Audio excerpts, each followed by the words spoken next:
呢一節咧就一節新鮮嘅肺氣管啦，佢咧你會發覺佢裏邊係潔白無瑕嘅，係幾新鮮，係咪？好啦，咁而家咧我再將呢條氣管睇個氣管先，我哋啊，將條氣管咧剪開佢咯喎，咁睇下咧，你見到啲咩現象咯喎嚇？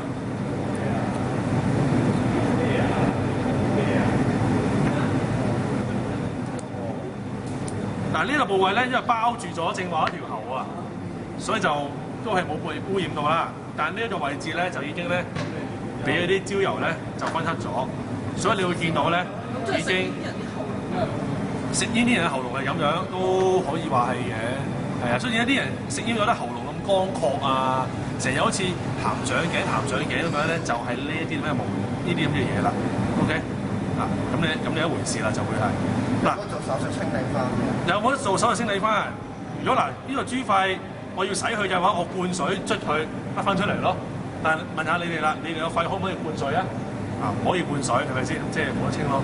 嗱，你見到有兩個窿嘅，即係兩條支氣管啦。而家咧我就沿住呢條支氣管一路剪落去。OK， 嗱，沿住一路剪落去。呢一個咧係大概60支煙個效果。第一個新鮮嘅豬肺，新鮮嘅。呢個咧就係食咗60支煙嘅豬肺，咁你可以拍埋一拼咧，你見到個效果就會好大分別啦。睇到幾多個肺分？OK， 嗱呢一條氣管分別就係咁樣啦。同埋就反轉去睇下咯喎，呢邊咧比較鮮紅啲嘅，但係你睇翻呢一個位置咧，拼埋落去，你就見到個分別。就係咁嘅一回事啦，甚至乎呢一忽最啡色嘅，一拍落去咧，你就見到個效果啦。